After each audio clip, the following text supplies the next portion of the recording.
রাজভবনে নালিশ অভিষেকের এজেন্সির অতি সক্রিয়তা নিয়ে বোসকে নালিশ এনআইএর এসপি ধনরাম সিং এর বিরুদ্ধে নালিশ বোসকে কমিশনের সঙ্গে কথা বলার আশ্বাস রাজ্যপালের বৈঠক থেকে বেরিয়ে দাবি অভিষেক বন্দ্যোপাধ্যায়ের তৃণমূলের নিশানায় মুখ্য নির্বাচন কমিশনারও কি বলেছেন অভিষেক বন্দ্যোপাধ্যায় শোনাবো।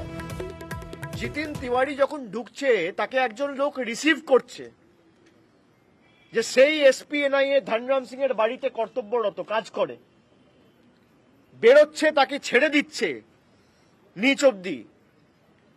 আজকে এই প্রমাণগুলো থাকার পর কেন নির্বাচন commission NIA director NIA SP কে সরাবে না?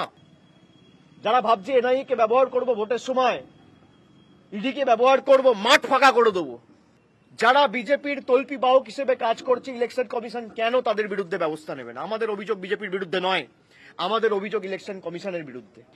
আমি সরাসরি অভিযোগ করছি ইলেকশন কমিশনারের বিরুদ্ধে, তার কারণ আমাদের হাতে তথ্য রয়েছে, তাও আপনারা ব্যবস্থা নিচ্ছেন না।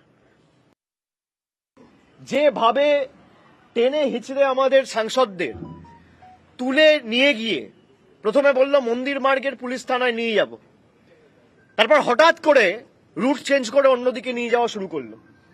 তাদের অপরাধ কি?